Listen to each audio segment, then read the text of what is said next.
Riderwood. Today is Tuesday, August 30th, and my name is Dee Dee Gray-Weaver. I'm our Executive Director here at Riderwood, and thank you very much for joining our Community Update program.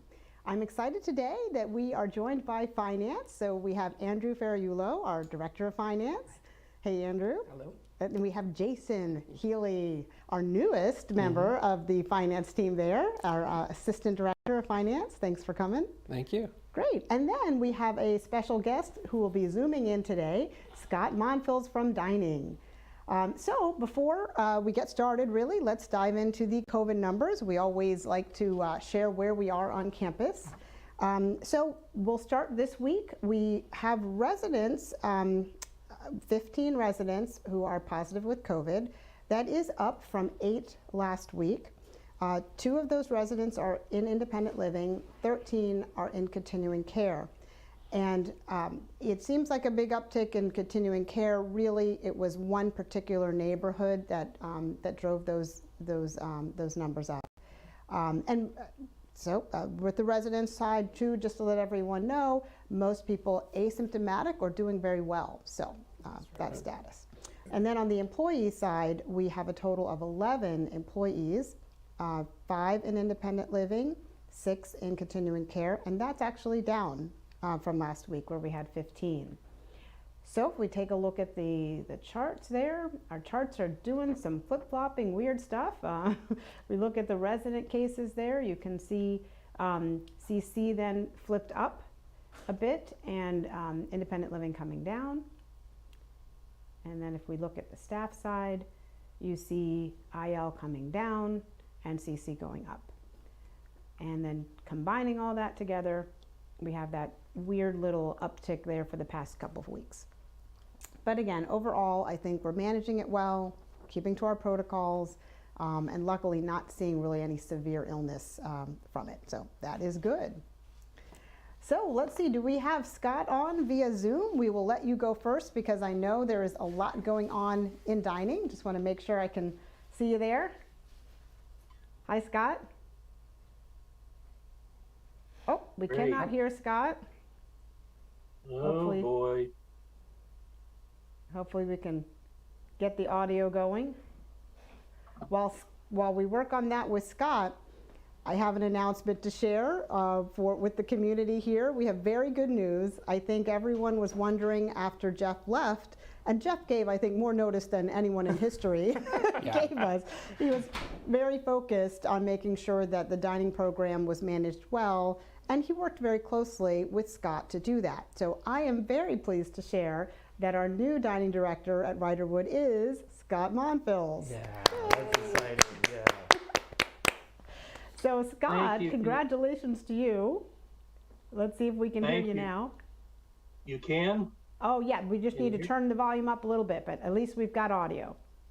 Okay, great. Raise your hand if you can't hear me.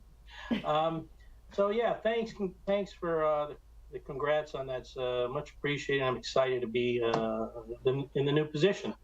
Got a lot of great support, and I'm looking forward to picking up where Jeff left off. We can't hear him out. So. Oh, sorry, Scott. Yeah, we're just trying to work on the technical issues.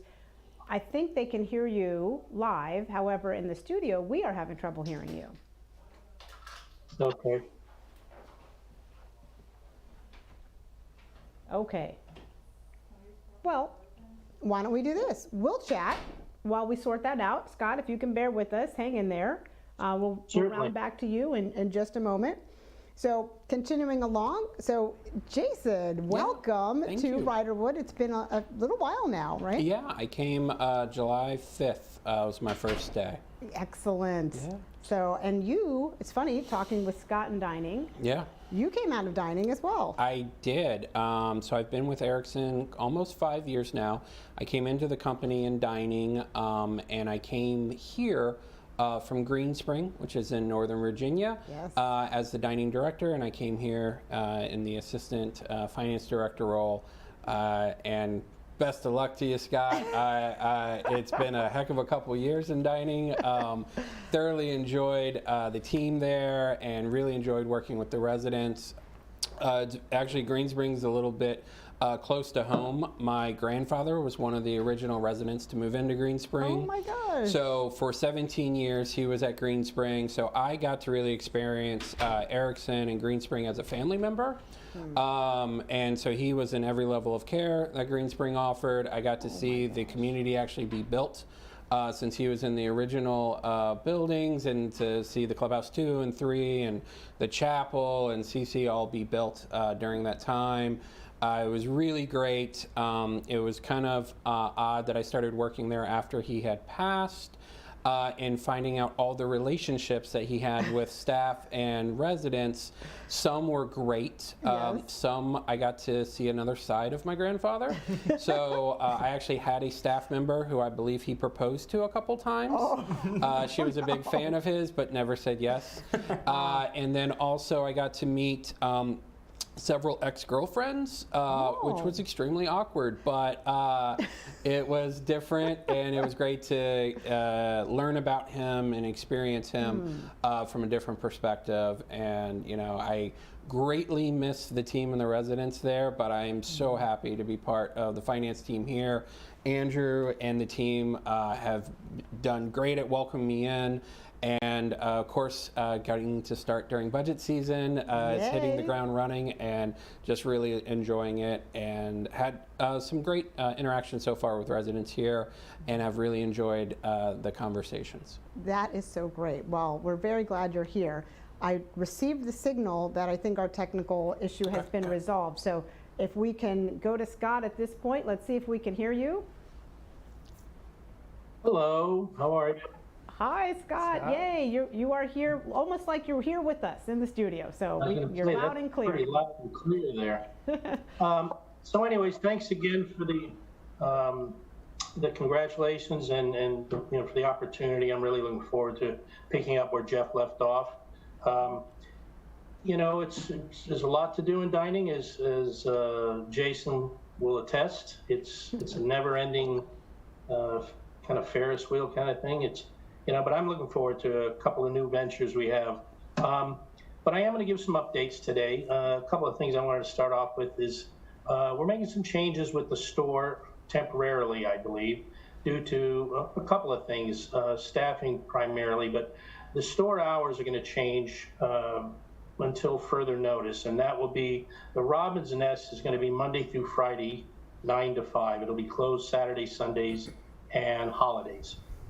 The Village Market will be open Monday through Friday, 8:30 to 5 like it normally was. Saturday, Sunday, and holidays, 9 to 1. We felt this was, you know, the logical thing to do because the CVS closes at 1. Once CVS closes, no one comes into the store after that. So it just doesn't seem much sense to keep it there. And we are struggling with some staff. We want to prevent Millie from working 7 days a week. So a couple other things. Labor Day's coming up. We have a Labor Day holiday.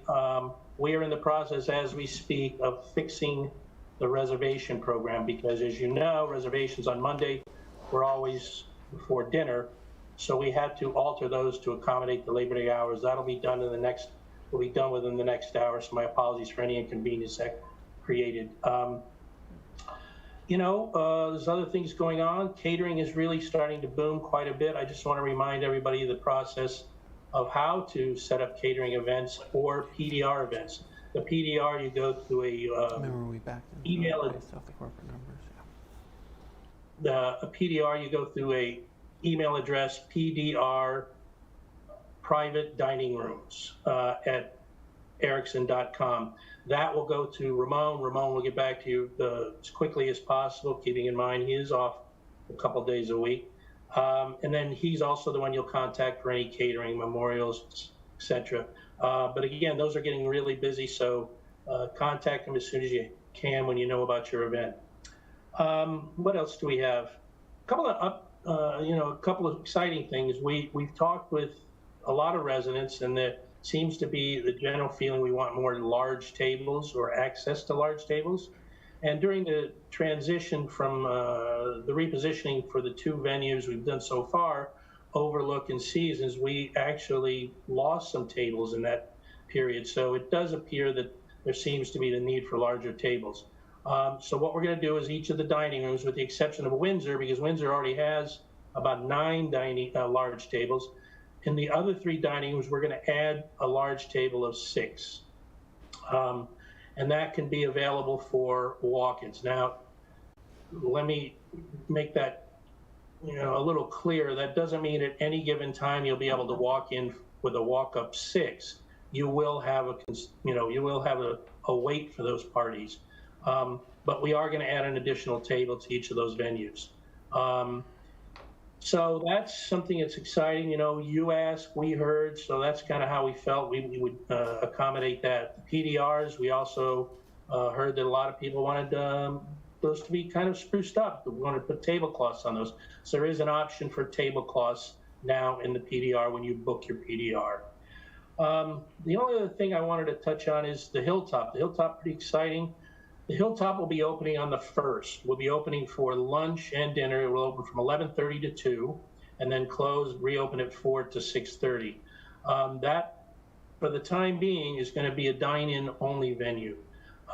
Once we get kind of acclimated and work out some of the kinks, we'll graduate to the carry-out as well.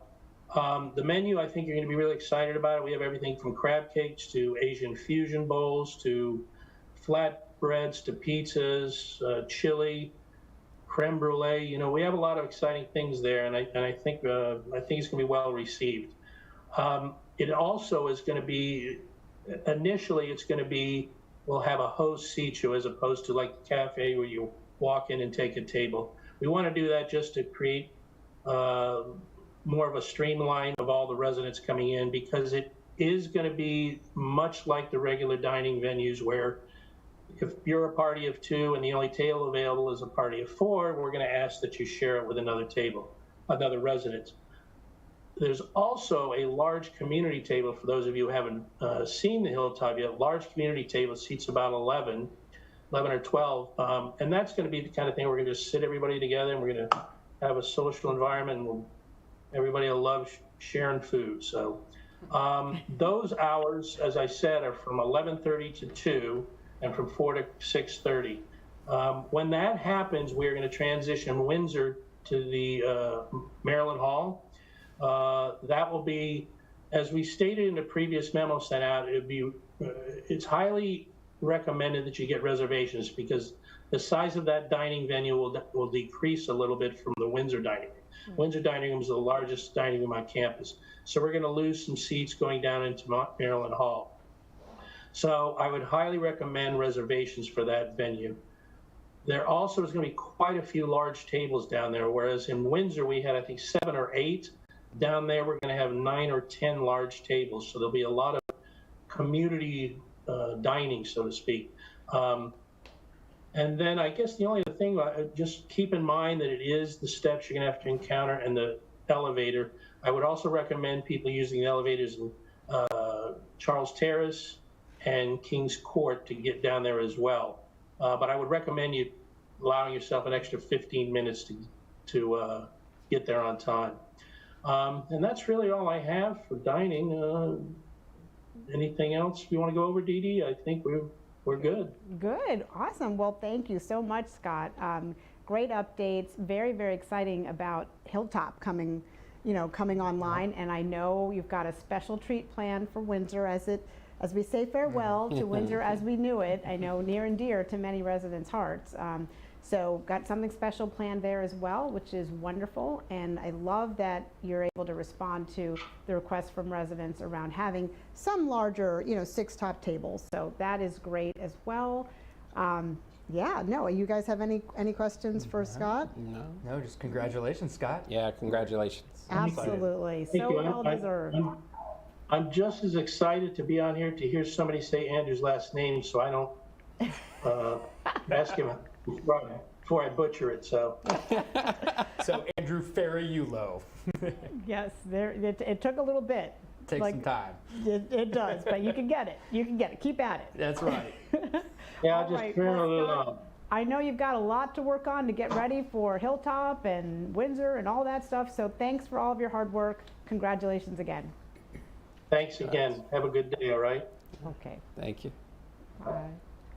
All right. Well, that's Yeah. great. Very exciting. Yes. So, Jason, another thing. I know a big day for me was yesterday. Yesterday was the first day of school for many counties. Yes. How was it for you and your family? So my family's just a little bit different because my wife is actually a teacher. So it's the first day for everyone in the house, not just my kids. So it was great.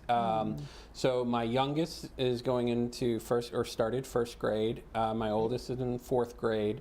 And my wife teaches, she's a reading specialist at the middle school. So it's really fun for us.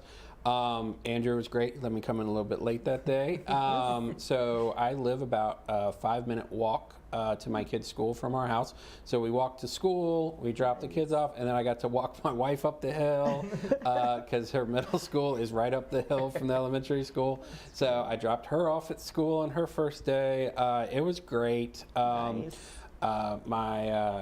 It's going to be very interesting for us. So we found out that both of my daughter's teachers have been lifelong friends. They have literally gone through school together, like kindergarten through college, and have been friends for over 30 years. And so I'm sure they're going to talk about my kids. Yeah, they're going to be talking about your kids for sure. Yeah, so it'll be fun. But yeah, we're very excited for school to be back up and running. That is great. Well, thank you. And thank you for sharing a Yeah. little bit about your family. That's wonderful. We're so glad you're part of our community here now, too. So Thank that's you. good.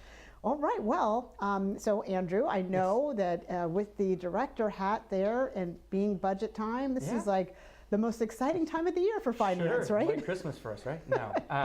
First, good morning, Riderwood. Thank you, Dee Dee, for having us on. Absolutely. And I just want to say, really excited to have Jason here. He's been here for less than 60 days, making a significant impact already.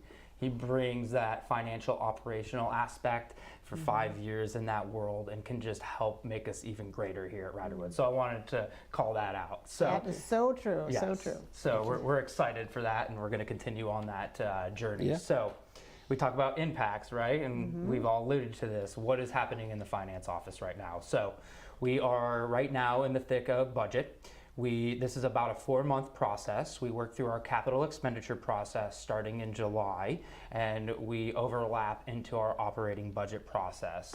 And that will not even conclude until the end of October. So during that time, we spend a lot of time working with our directors, our leadership to understand our challenges here, where our opportunities are, what's working well. We work with our partners up in Erickson Living to help us understand some of those levers we have as economies of scale, where our assumptions are coming from. We work with our NSC partners. We work with our RAC and Finance Committee to make sure we're aligned on certain areas. So this is a very robust process, and we work through this every year diligently. So we're right now working through that, and we'll have a robust package towards the end of the year. And with that being said, I understand that there are inflationary pressures. And I know if you haven't watched it yet, Dee Dee and Linda Warner had a great program to talk about some questions in regards to that inflationary pressures. Yeah, But that was a great show. Linda's awesome. She's such a pleasure to work with, Yes. as are the entire RAC team members. And so we've gotten some really great feedback about that program. So if you have not had a chance to see it, please do watch that. yes. But in our office and admin, we get a lot of questions, and I try to cover off on those each week. And I know we had talked about one of the questions that had more to do with, well, if I was going to compare being outside, my own home or my own apartment, and dealing with the inflationary pressures there versus here, living in community at Riderwood, what does that look and feel like? So, Right. yeah. Appreciate that, Dee Dee. Sure. And that's a pretty good segue into our first slide here. And so what we'll talk about is are the consumer price index inflation increases. And this is these categories that impact our everyday living. And this is a rolling 12 months from August 2021 to 2022 of July. And so this is in the greater area of DC and area. So this is pretty specific to our area. So I just kind of wanted to walk through a couple of these with you. And then we'll also talk about some value of price paid as well. So This first piece here is, near and dear to everyone's hearts, right? Food and beverage. This is a 12.4% increase, and this is on average, right? So it may be average, but we're seeing increases for dairy products at 18.8%. There's bread, bakery products at 15%, and at one point, meat was in the 30s. I mean, I don't know where it is today, but those were significant increases that we're seeing on the outside, and it hits families, it hits y'all's families, it's everywhere. It's pretty significant in our world. So we wanted to call that out. Looking at household utilities, this is including gas and electricity. So pretty stark number at 15.2%. These are numbers that we're seeing with oil and gas, and they're pretty indicative in correlation there. So we're seeing those drivers. Transportation, there's twofold to this one. So transportation for Riderwood, we have to look at preventative maintenance, purchasing vehicles, routine repairs. We have to look at fuel that we're driving around, and you know how fuel has taken off in these last couple years. So we're seeing that. But then on the flip coin side, actually more to the benefit of the residents. If you're living here, you may not be driving as much, going to activities, being able to utilize some of our services here to hedge off some of those expenses. So beneficial to the residents being here to be able to utilize that piece. And I know for some residents, when they move here, they may initially drive more. Right. But it's in their plan that long term, maybe they don't need the car because of the expenses involved in maintaining a vehicle when they maybe don't need it as much, especially with things like our local trips, our shopping shuttles, those types of things to get off campus as well. Exactly. Yeah.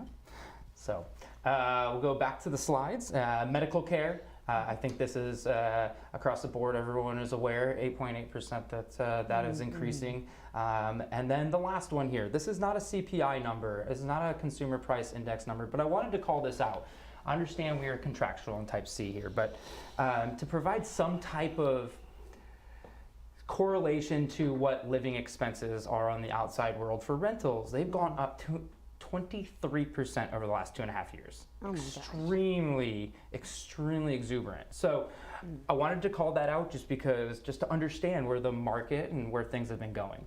And the last piece to all of this before the overall inflation is wage compression and wage increases are not even categorized in here. These are just your index pieces in inflation. It's not including the wage compression that we see here in Montgomery County, where it's, hey, we have extreme accelerated, but then every single year they will provide an increase based off of what the CPIW is as well. So that is another unknown that we have to predict, since we don't get that information till the end of the year. So, and then in Bloomberg, they've talked about overall inflation of 9.1% in July. So just significant numbers there. So, gosh, if we don't mind, can we just flip to the next slide here, and we'll just go through this. So what we wanted to just show is year over year, hey, these inflationary pressures that we're seeing every single year. And this is where we've been pretty consistent in trying to help stave off some of those pressures on the outside world. Now, we can't always shelter all those inflationary pressures. That's part of life, but we try to do our best with utilizing our economies of scale and our vendors that we're utilizing. So wanted to just call that out and just to provide context of where we've been in the past. Gotcha. So, no, that's helpful. And I know with Linda, we talked a lot about that, but we didn't specifically share historically what we had seen. So this is great to see. And when you compare that with what people were experiencing in the outside world, yes. Not significant relative to that. That's Right. for sure. Yeah. Exactly.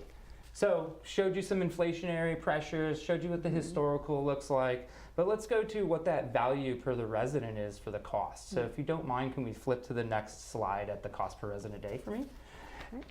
Now, I wanted this to sink in. I know it's probably a little bit small on that screen, but I wanted to share just visually what this looks like. So we all know expenses have risen everywhere. It's not a secret.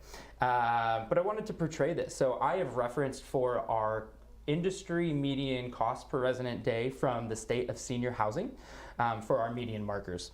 And we actually have actuals through 2019 and 20, but we needed to go ahead and do a conservative analyzation out because the data is not submitted till a year after. So we just submitted the data to the senior housing as of July for 2021s. So we took a conservative approach, although we know it's going to increase larger than 2.5% for those last 2 years.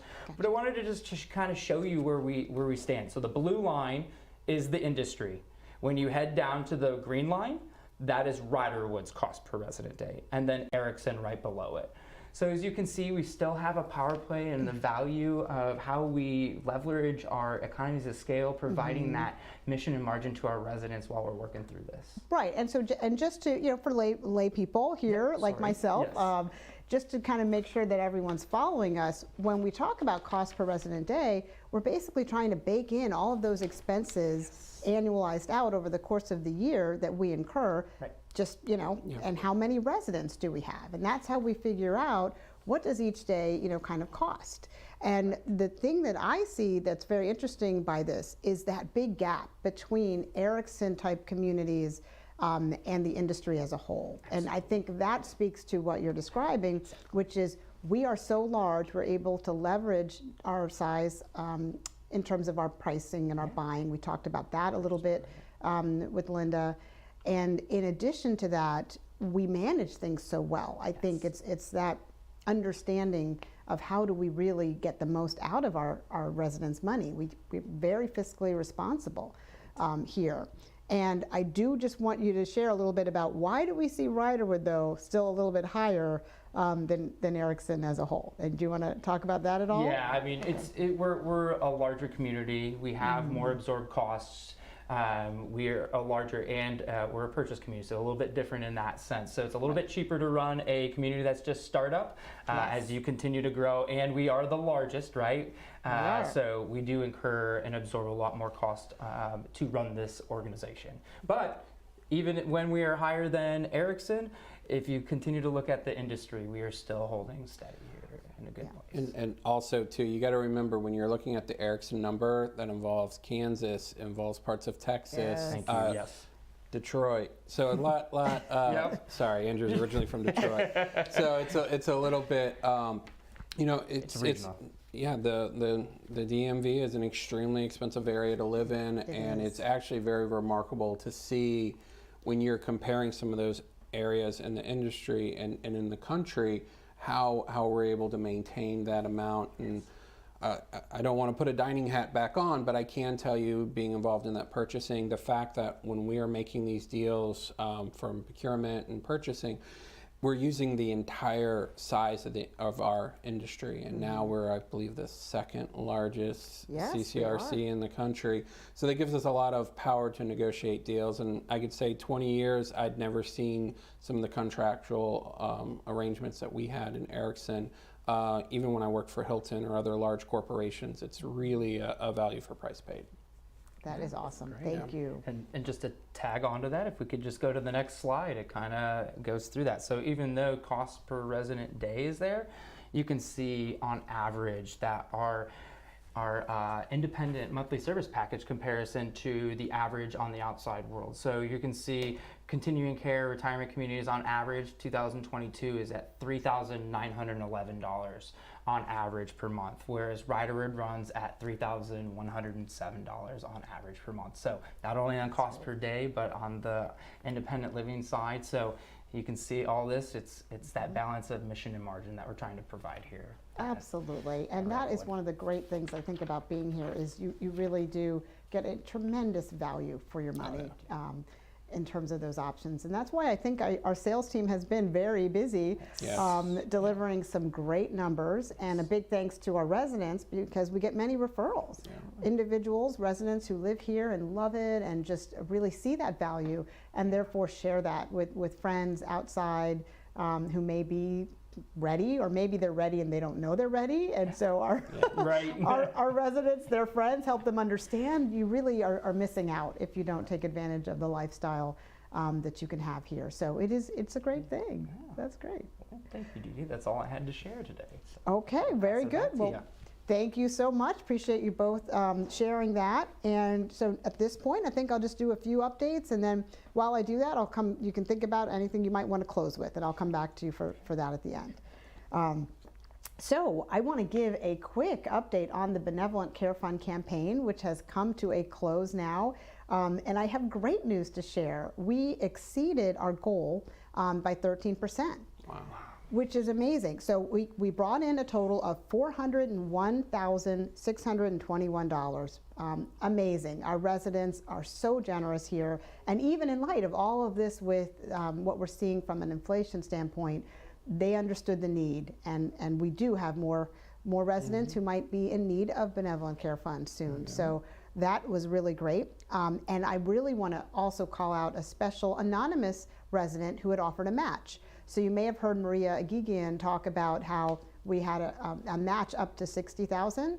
Well, luckily we were able to get $54,380 from that match. So, Oh, wow. so once that was announced, people gave that much money so that we could get the extra $54,380.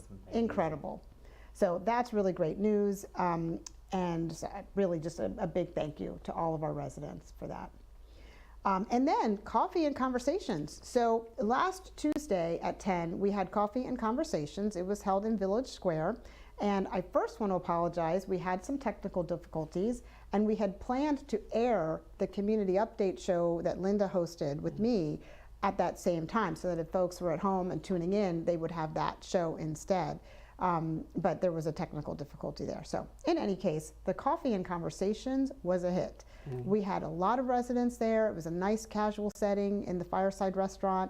It was a focus on general services, I believe. So Bob Phillips, who is the liaison to GS from the RAC, he did an excellent job opening and sharing information. And then Chris Davis, our GS director, he did a great job just outlining so many things that are going on the community. I was amazed that they're able to get all that done with our same, fairly small relative to all that GS team. Yeah. So really incredible. And so I think there's a lot of good information. So I would encourage you, if you haven't seen it, it is available on Riderwood TV, and definitely, go back and watch that Coffee and Conversations. And then next week, we will be joined here. I'll be joined on the TV show by Pam Steiner, our Associate Executive Director. And we're going to see how it goes. We're going to do a calendar overview. So there's so much now happening on campus, and many other Erickson communities at the start of the month do a calendar overview so people can plan. What events might I want to make sure I get to on campus? And so we'll try that and see how that goes. And then maybe at the start of each month, Pam and I will do that for the community. So that will be neat. And then lastly, at the end of this show, we will be followed by the RAC report. So stay tuned for that as well. All right. Well, Jason, Andrew, thank you again for joining me here on the show. And any last words for the community?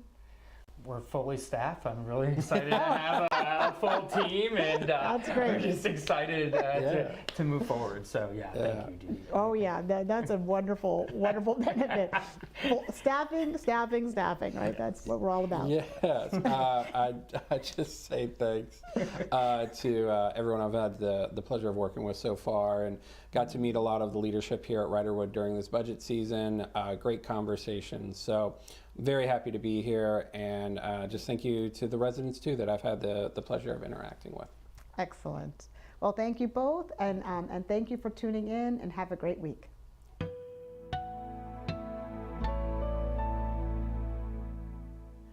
Good morning, Riderwood neighbors. I am Donna Sukman, the Communication Liaison for the Resident Advisory Council, otherwise known as the RAC. The RAC met Tuesday, August 23rd, the same day as the very successful town meeting featuring Bob Phillips, RAC Liaison, and Chris Davis and Sheena Lewis of General Services.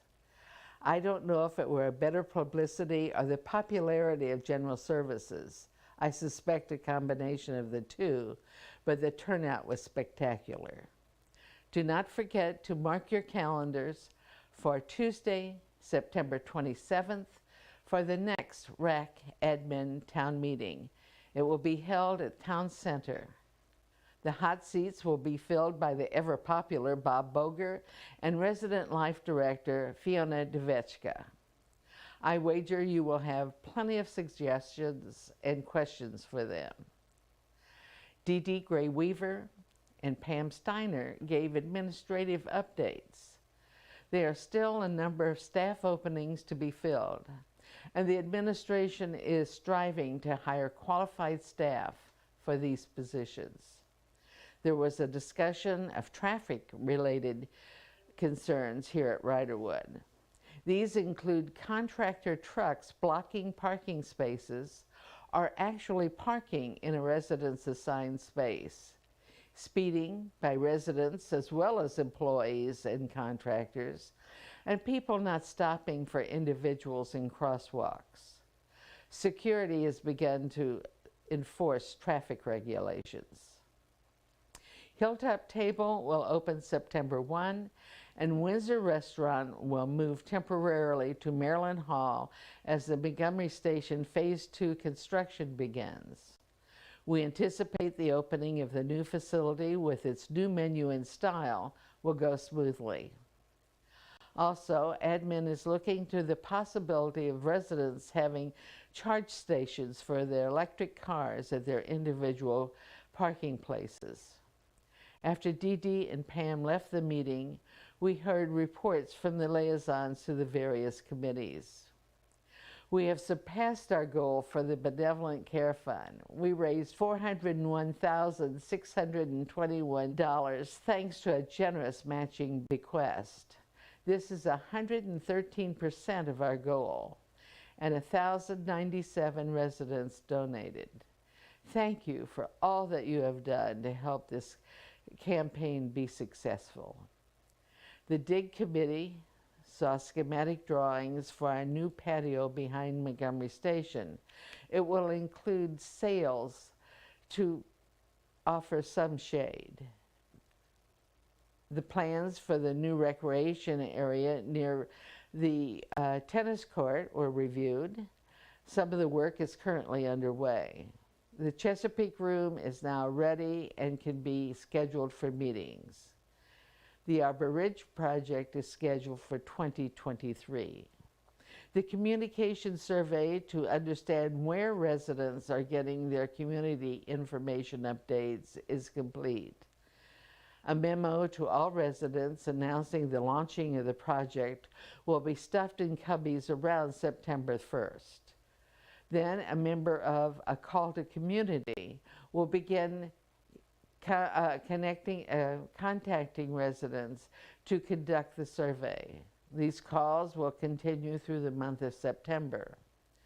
After the surveys are completed, the data will be analyzed and a report written. You may have noticed that many moving trucks around lately. Our finance department reported our current occupancy is at 91.8%, and our goal is 93.6%. Let's welcome our new neighbors. On Wednesday, August 24th, I attended a motivating meeting of the A Call to Community group. Linda Warner gave us a general background of the group, which was instituted during the COVID-19 shutdown.